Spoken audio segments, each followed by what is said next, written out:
or afternoon actually. This is Sam, aka Batman, coming to you from Georgetown, Texas. It is February 9th, and I have 33 days before I step off from Springer on my 2024 AT through hike. I'm in the process of getting my equipment finalized, starting to work on meals for resupplies and also for those first couple of weeks. And one of the things that's part of my menu, at least for breakfast, is coffee. I enjoy a cup of coffee in the morning. It's that along with a biscuit usually suffices and doesn't require a lot of prep time. What I will do to it to add calories is one of these Carnation breakfast essentials. This is chocolate, but they also have vanilla and strawberry. This adds, I think, somewhere is around 300 calories to it. So I would strongly suggest doing this. The first coffee I have is a Folgers instant coffee crystals. Relatively inexpensive. I think you get 8 of these for maybe $2. Some of the others are a lot more expensive. So let me just see, get this in here. I did not add the Carnation to it.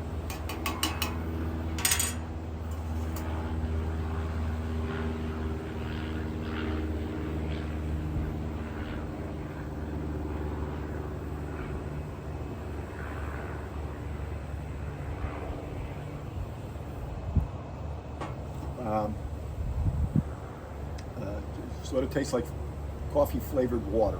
Not a lot of punch to it, but given the price, if you're on a budget, it will do, particularly if you had the Carnation. So what I'm going to do is put this over here for now. Let's put some more water in here.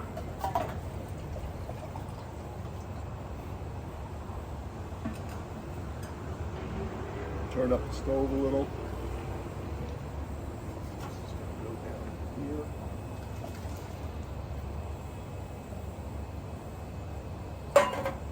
The next one is a Nescafe Taster's Choice. This is a decaf, but you can also get the regular. When I'm back home, I drink decaf, usually.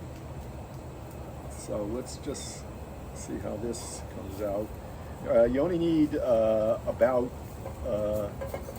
8 ounces of water for this, and with some of these less expensive ones like the Folger and the Nestle's, you don't want to put too much water in it because you will really dilute the taste. So let's just see what we've got here.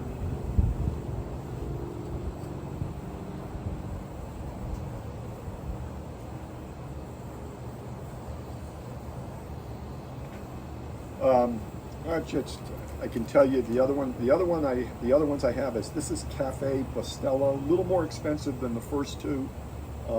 It is an espresso flavored. This is actually not bad. A little more punch to it, a little more taste. I have 2 Starbucks ones.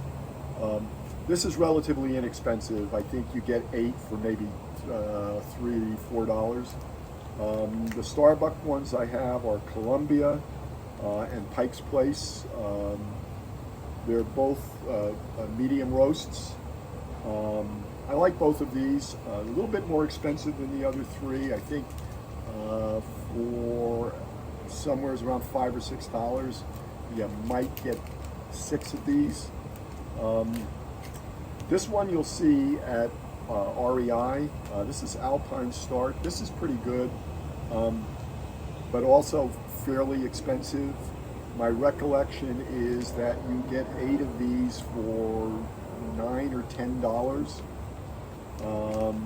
But again, it's got a great taste to it. I drink this even at home. The next one I have is called First Ascent. They are out of where are they out of? They're out of Crested Butte in Colorado. Now, this is a great coffee, but it's an expensive coffee. an 8 packet box is, I think, close to $19. So let's just see.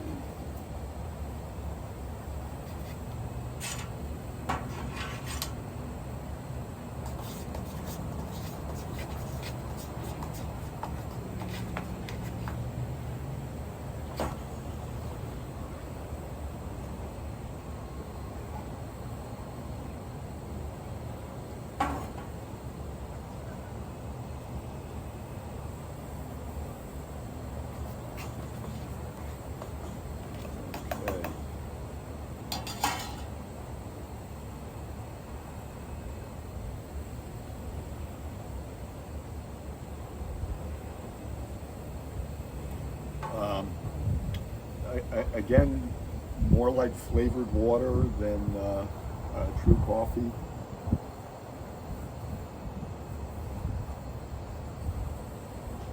If you're on a budget, it will suffice, but it's not great.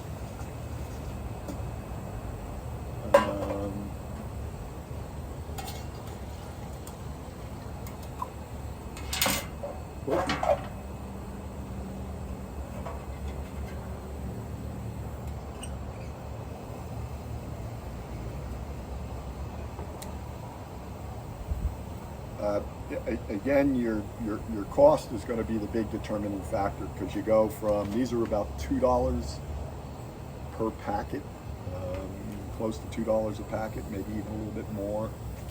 These are somewhere in the neighborhood of $1.50 per packet.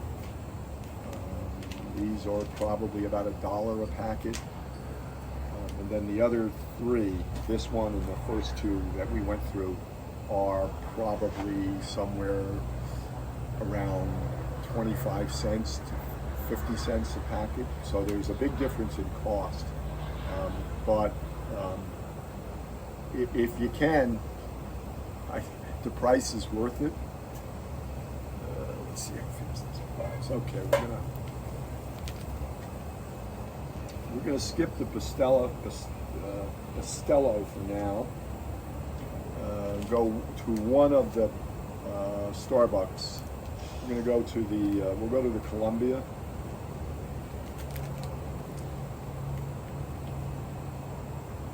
Mainly because I don't want to waste the more expensive ones.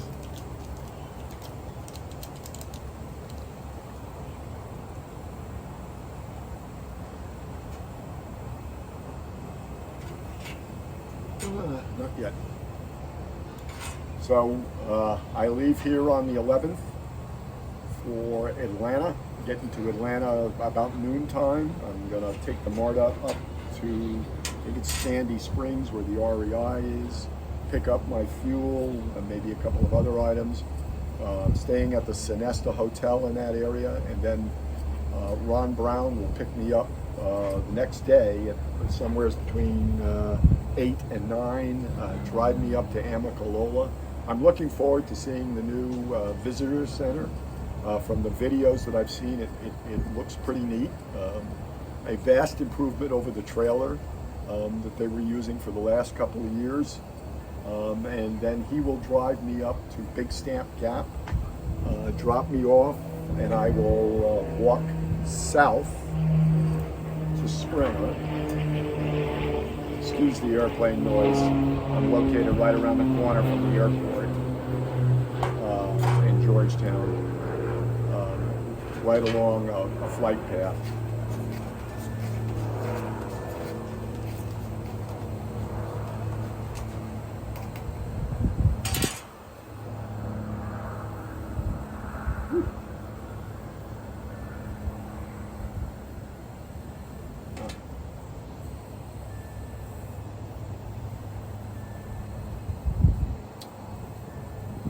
That's good.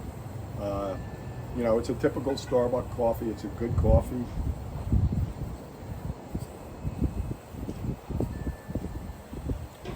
Again, a little more pricey than the first three that we looked at. You do have two types. You've got Pikes and you've got Columbia.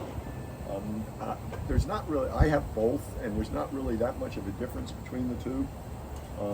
But this is a coffee that I have, and I'm not usually, I don't think I've ever bought coffee at a Starbucks, but I've had their instant coffee, and that's what I drink at home. It's the instant coffee, and it's pretty good. You know, again, not as pricey as the final two contestants, but still more expensive than the first three.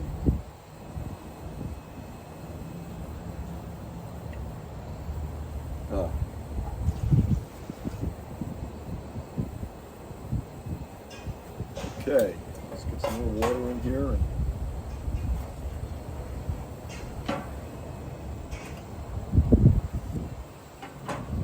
Okay, so now is Alpine Start.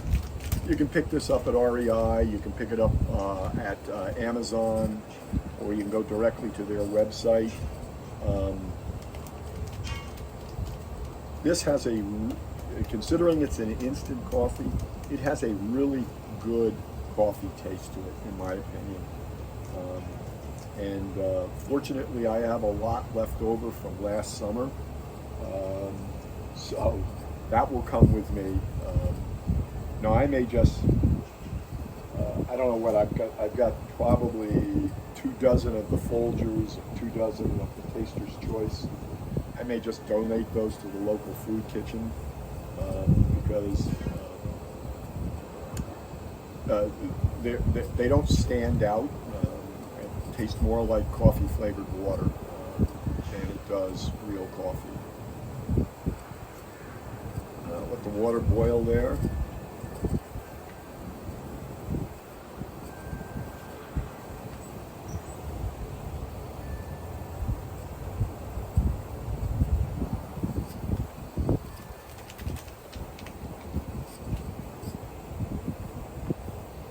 I'm hoping to narrow down my choice of tents in the next day or so. I think what I may do is perhaps carry one of the trekking pole tents until I get to probably Connecticut, then pick up my Big Agnes, simply because it's a lot easier to erect a Big Agnes on a platform, and there are a lot of tent platforms starting in Connecticut. Sages Ravine has tent platforms, and certainly you're going to see a lot of them in the whites. And then go back maybe to my trekking pole tent, one of them,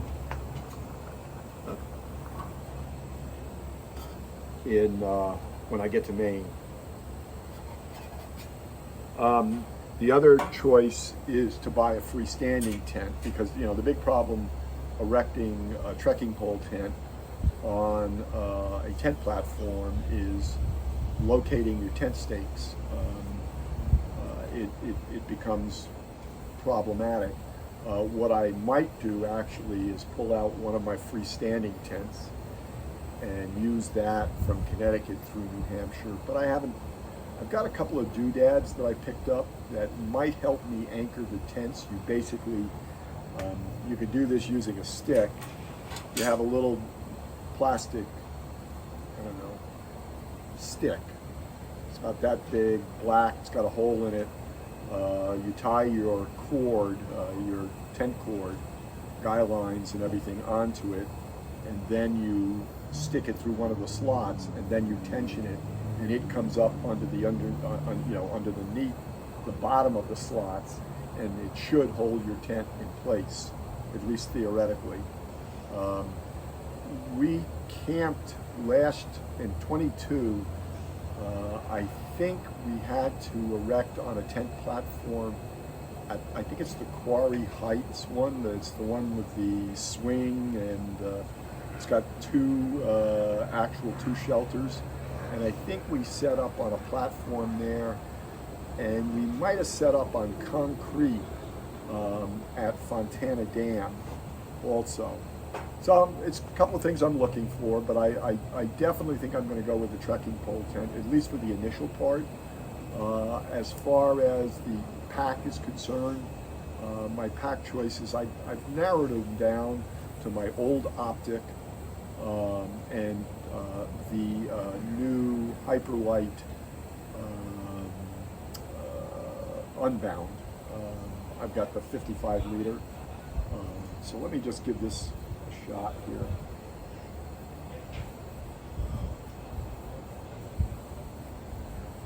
Oh, that's good. That's a good coffee.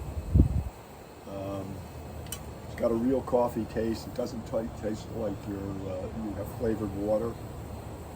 It's not too strong because I'm sort of a coffee weenie. I don't like really strong coffee.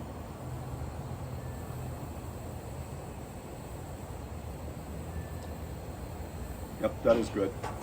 Let's put some more water here.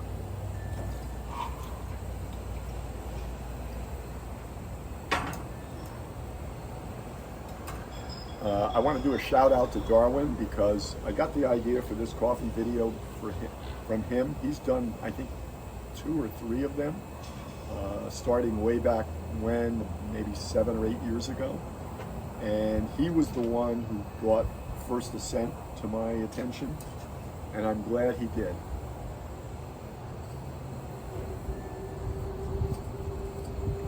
Oh, that's good. I hate to put this away, but we have to move on.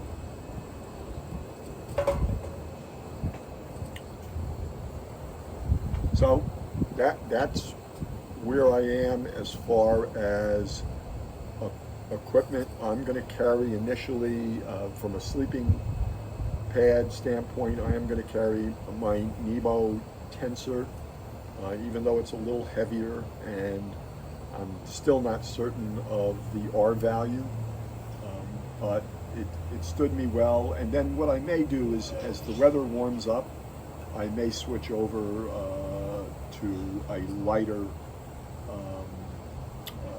sleeping pad. I will keep my, right now I plan to keep my my quilt. I have the Enlightened Revelation, a 20 degree. I'm going to keep that for the whole trip. I just don't want to waste my time getting a new quilt, and then, you know, depending upon when you get into New England, they do have cold nights. So that's that. Shoes, I am starting off more than likely with the Topo. I can't remember what they're called now. I don't have them on. And then at some point I will switch to my Lone Peak, the 6s. I have enough 6s to last me. I wasn't really crazy about the 7s, and you know, I think the best shoe they made was the 5s, but the 6s are, I think, at least as far as I'm concerned, they're a better fit for me, and I like the 6s better than I like the 7s. And I tried a couple of 8s on, and I just wasn't crazy about them. So that is pretty much it. I've been watching some videos. There's a fair amount of people out on the trail, and there's I just was watching a video on the Smokies today where the Smokies had a lot of snow on the ground, but it's starting to warm up, at least on the southern part of the trail. Amicalola, I think the temperature at the top of Springer the other day was in the 50s. Maybe even the low 60s. But I'm psyched. I'm really looking forward to just getting on the trail and starting to move. I wish Robin was able to come with me, but I think she's probably still another 6 to 8 months away from backpacking. What I hope to do is when I finish the trail, we will go out to California and we can do some sections, either the PCT or the JMT, or just some trails out that we haven't done. There's a couple of areas that I haven't been out there, we haven't been out there, and we'd like to like to see them, and it's just spectacular, and as those of you who have been there know. Okay, so this is first ascent. Let's see how it tastes.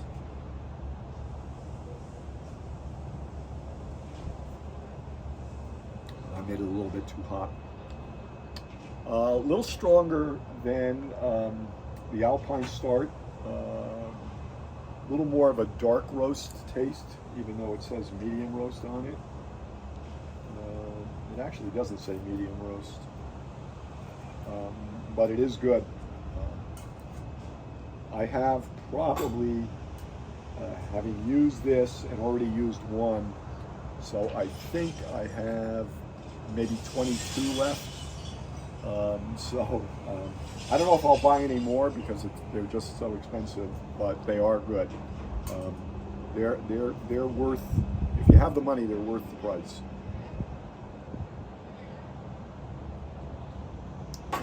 That being said, that's it. If you have any questions, drop me a line. If you like this video, I'd appreciate a thumbs up, and I really would appreciate it if you would subscribe. Take care, thanks for watching, and see you on the trail.